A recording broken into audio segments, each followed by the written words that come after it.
Hello vinyl community, this is Randy. Back today with another video. Today is Friday, October the 4th. Gonna show you some records that I've picked up in the last part of September 2024. The music that we're hearing in the background is Martin Denny's Forbidden Island record. I showed that one a little while back. First new record that I have to show you is this record by Dr. Dog. Dr. Dog, described in Discogs as a psychedelic rock band from Philadelphia. I describe them as a psychedelic rock band, but then when you look at their albums, which they've been recording albums since I think about 2005 or so, or they may have even had a self-released before then, and I've got most of them. I missed a couple of them, but I went through today and was just looking at those, and as far as I can tell, every single one of them is described as indie rock. Indie rock, and that's that's what they are, is indie rock. So I'm not sure why the main description for the band in Discogs calls them a psychedelic band, but yeah, they are. I think there's about 5 core members who have been in the band, I think pretty much from the beginning. They've had some other people who have come and gone over the years, but I think for the most part those core players have remained the same, and there's just not much information about them, like even on their homepage. So they, I guess, just sort of maintain a low profile. Very cool band though, and here's the set list. This record came out a couple of months ago. I think it came out in July, maybe August of 2024. And yeah, it's another consistently good record from them. Like I said, I would just call it indie rock.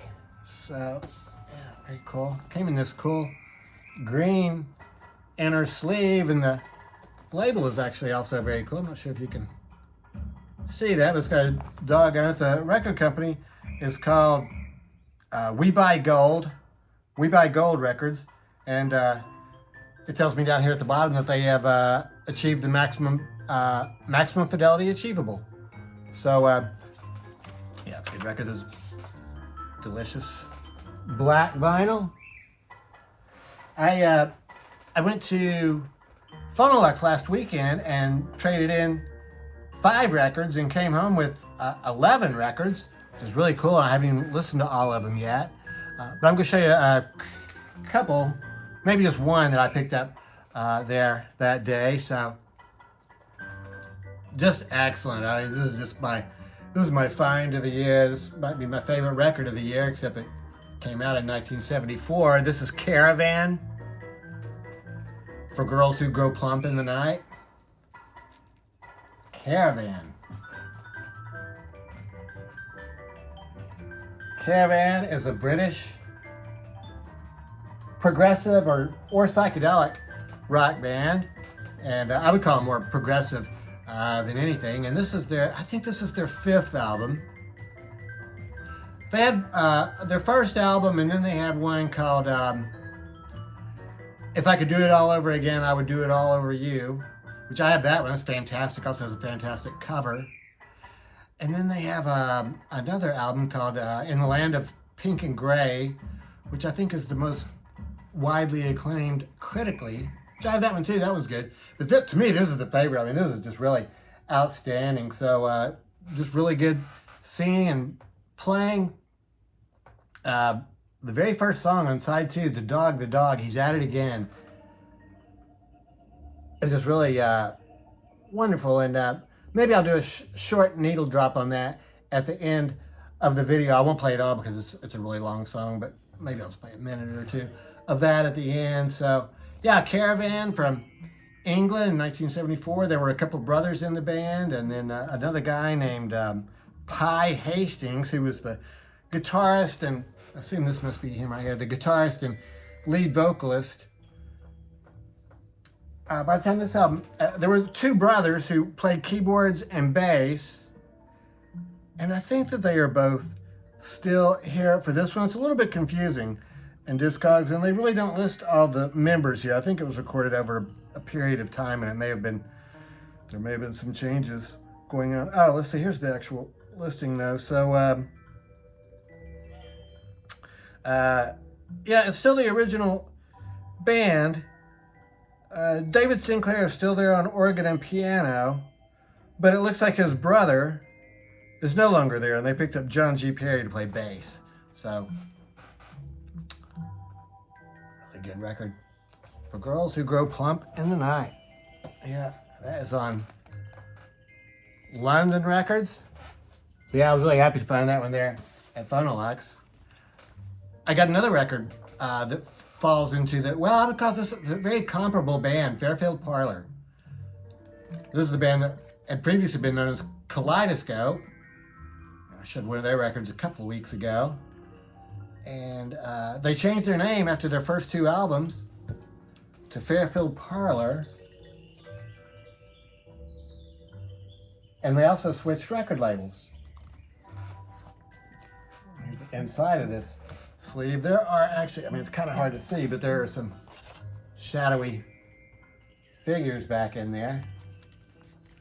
So yeah, this is the one album From Home to Home that is actually attributed to Fairfield Parlour. This is a 2-record set.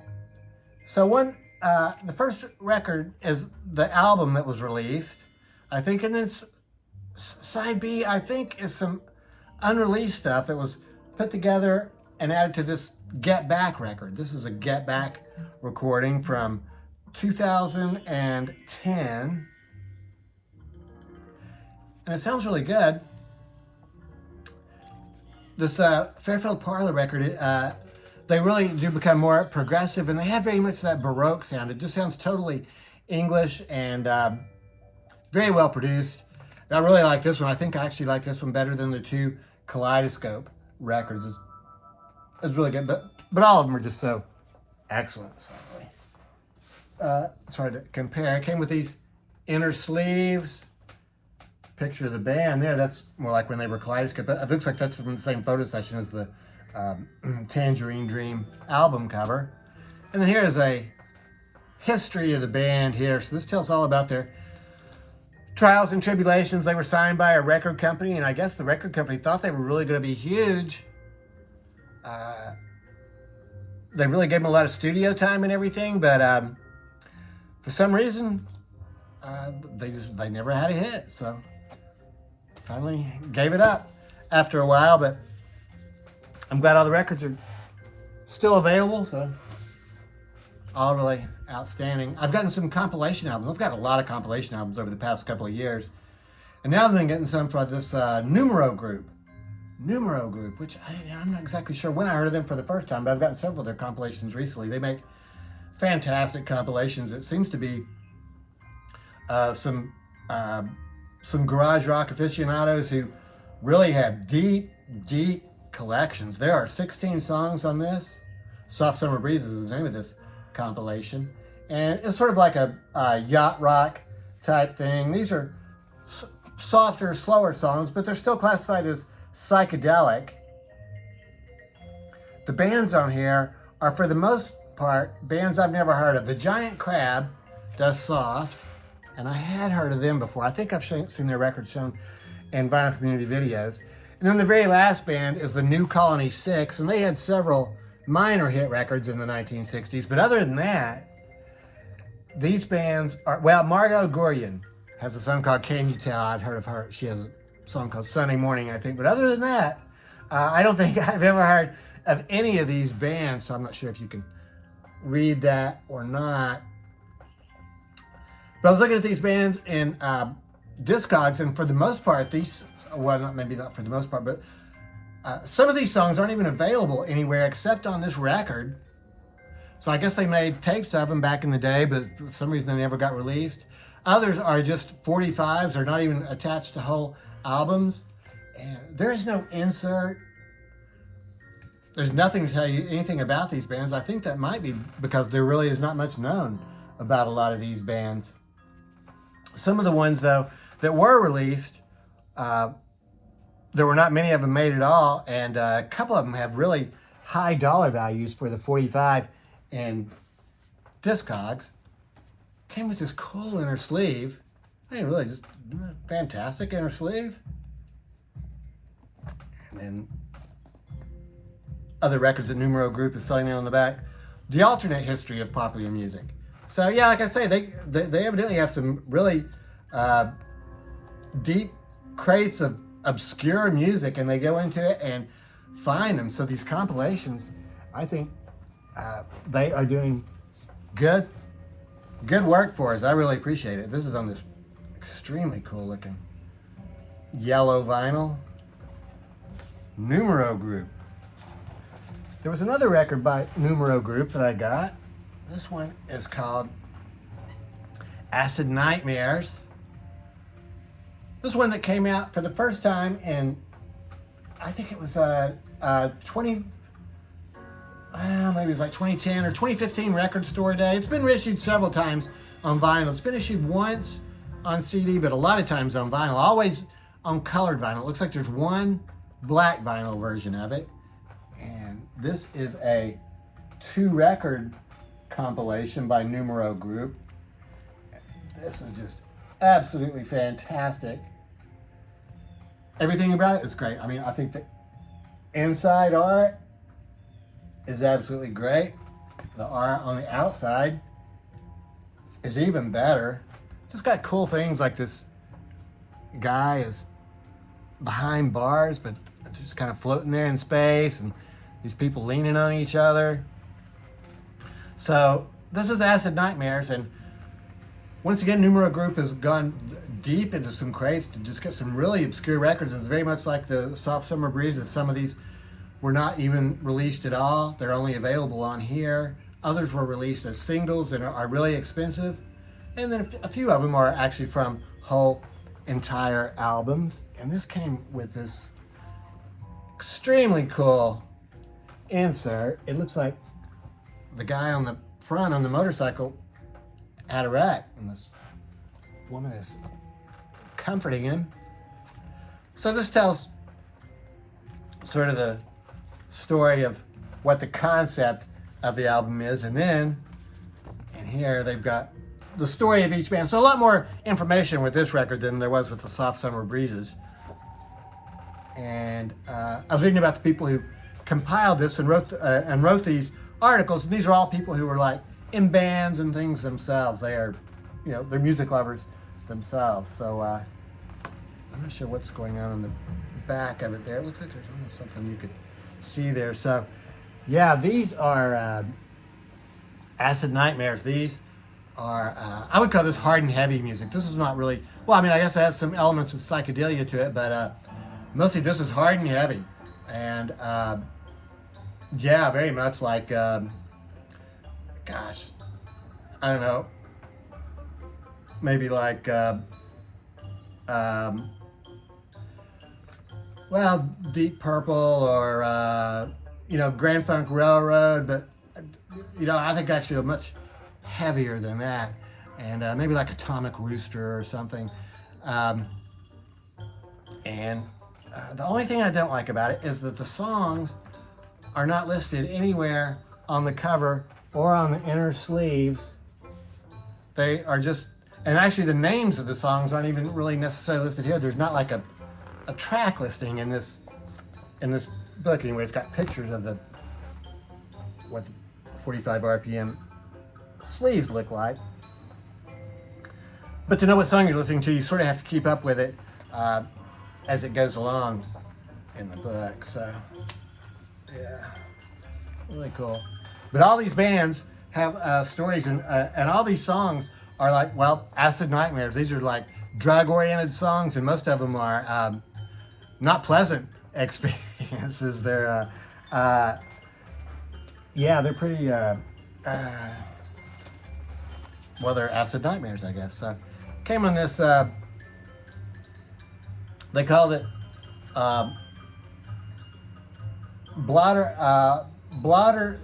splattered blotter vinyl. So it's clear vinyl, and it's got these, I'm not sure why they call it blotter, because I don't think I've really seen it. It looks more like microdots to me, melted microdots. orange, green, and yellow. Extremely cool looking record, and this one sounds outstanding. I was reading through Discogs, and well, it just seems like always in Discogs, you know, some people have copies they're not happy with, and I assume they're telling the truth, but this one to me sounds really good. Really excellent, no noise, and very good reproduction. I got another reissued record, psychedelic record from the 60s. It came out in 1969, the Glass Family Electric Band. When I first heard of this band, I'm going to, well, let me just, I'm just going to start that over again.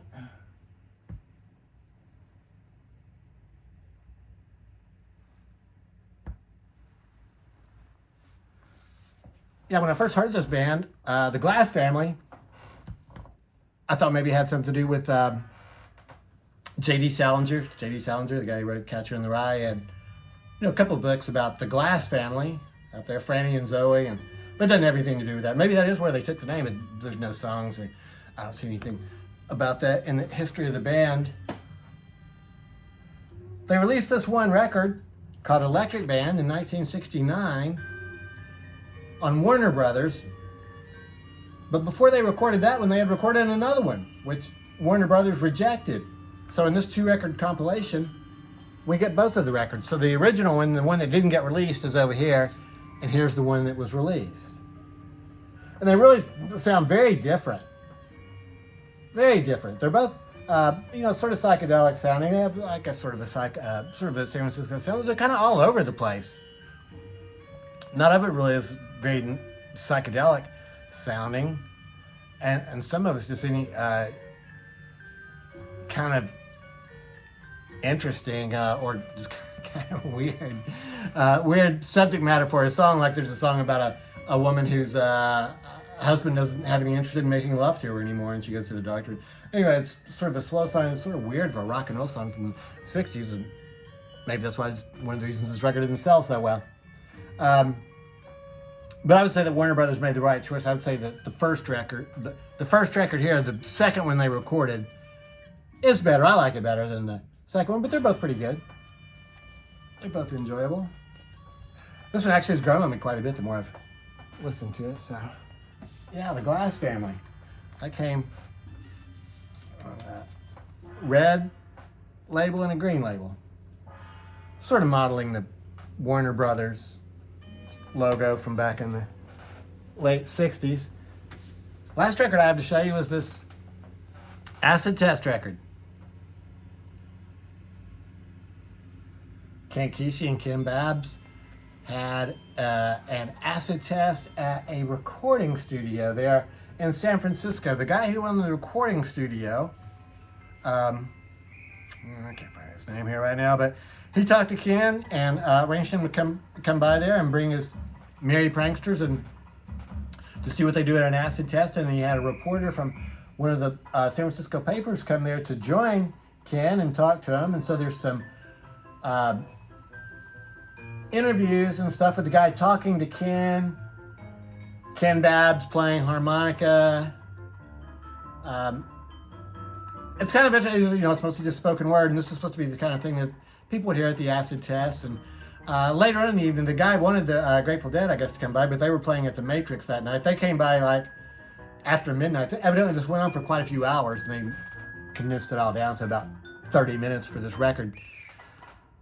So there's no Grateful Dead. They don't play any on this, but there's one small part where you can hear they were talking about maybe playing, but Jerry says that his voice is just wearing out and he can't sing, so there's no vocals on here. There are some stuff that the Merry Pranksters play, which they're really not professional musicians, and a little bit of poetry recited by Ken Kesey. So, and then just lots of weird sound effects and manipulations of vocal sounds, and well, it does sound like it really would be pretty interesting if you were there at that acid test to hear all these sounds, you know, knowing that you're there in a safe environment, but some really pretty freaky sounding things though. So lots of information about each track there on the back. So yeah, that's it. This was released on who released this? Oh, this is Jackpot Records re-release. It was released by somebody originally, though, back in the 60s, I think. Sound City production. It's called Marble Blue vinyl. Yeah. So that's it. Those are the records I've gotten. And the last part of September, lots of really great records. And yeah, I've still got quite a few that I haven't listened to yet from when I went to Funelux last weekend. So yeah, not to mention that Grateful Dead box set that I got a week or two ago. So lots of stuff to listen to. That's great. So let me know what you think about these records, and hope everybody's doing well. Thanks for watching.